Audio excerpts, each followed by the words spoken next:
dalam 5 tahun terakhir ini, kelompok-kelompok Islam seolah menjadi terasing di negerinya sendiri.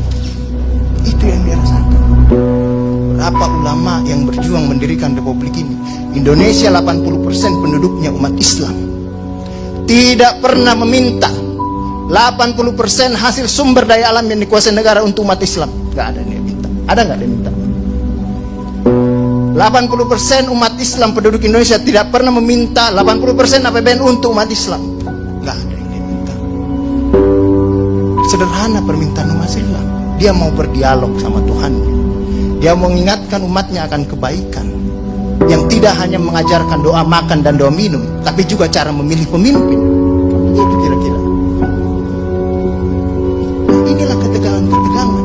Ketika agamanya dinistakan, kok susah sekali ini membawa ke proses hukum. Muncullah demo berjilid-jilid, yang kemudian berujung ulamanya tidak bisa pulang.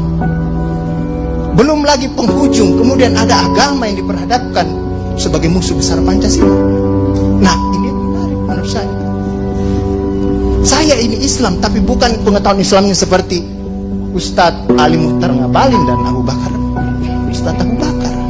Tapi dengan segala awam saya terhadap Islam, ketika saya ditanya Pancasila itu di mana dalam kehidupan saya, maka saya akan mengatakan bahwa ketika saya lahir, orang tua saya itu membisikkan Pancasila di telinga saya. Cuma bahasanya bukan seperti yang tertulis dalam Undang-Undang Dasar itu. Dia membahasakan Allahu Akbar, Allahu Akbar, Asyhadu an la ilaha illallah, Asyhadu anna Muhammadar Rasulullah. Apa yang saya dengar di situ?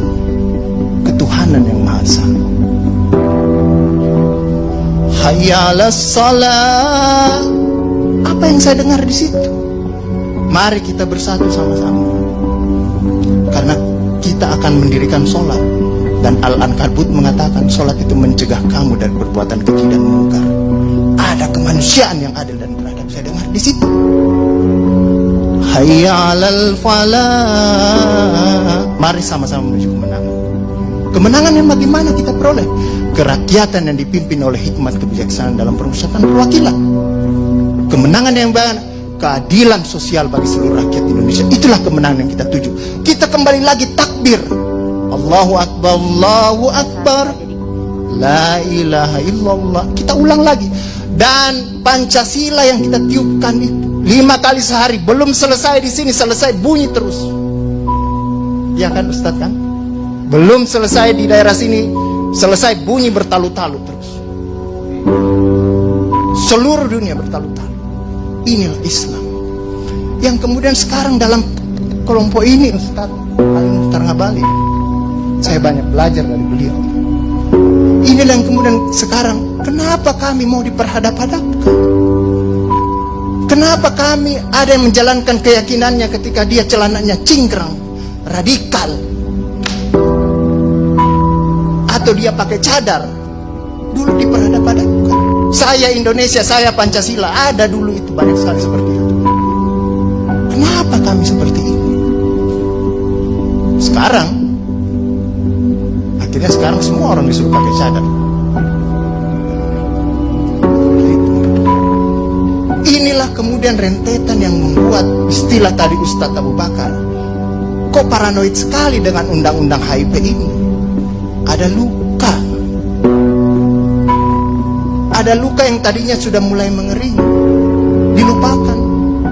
Tapi tiba-tiba ini kemudian dikhawatirkan, jangan sampai Pancasila ini mau dipakai sebagai instrumen untuk membibirkan kelompok Islam dan kelompok. Apalagi kalau kita baca RUHP itu, memegang kekuasaan pembinaan ideologi Pancasila ada sama presiden. Saya juga baca-baca sekilas tadi.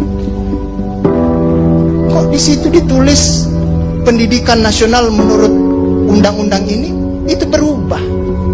Tujuan pendidikan nasional oleh Undang-Undang Dasar mengatakan bahwa beriman, bertakwa, berakhlak mulia. Di sini diciptakan pendidikan nasional itu bertujuan untuk menjadi tenaga ahli dan terampil. Ini kan mau dikasih jadi tukang ini bagi kapitalis kalau seperti itu berpikirnya. Nah, inilah yang kemudian yang dirasakan oleh kelompok-kelompok Islam dalam perspektif perjalanan konstitusional kita, bahwa ada yang tidak adil dilakukan oleh kekuasaan. Kelompok Islam selama ini tadi yang saya katakan tidak pernah meminta apa-apa. Paling jauh kelompok-kelompok Islam mungkin dapat honor dari negara, itu pun tidak dipakai untuk foya, dikembalikan lagi untuk membantu negara menghidupkan santri-santri, mencerdaskan kehidupan bangsa, menciptakan manusia-manusia yang beriman, bertakwa dan akhlak mulia, yang sebenarnya tugas pemerintah itu dikembalikan lagi seperti itu. Itulah yang kemudian mulailah sekarang kelompok Islam sangat hati-hati kalau kemudian Pancasila ditiupkan terus, seolah-olah ini mau dijadikan instrumen untuk memarjinalkan Pancasila.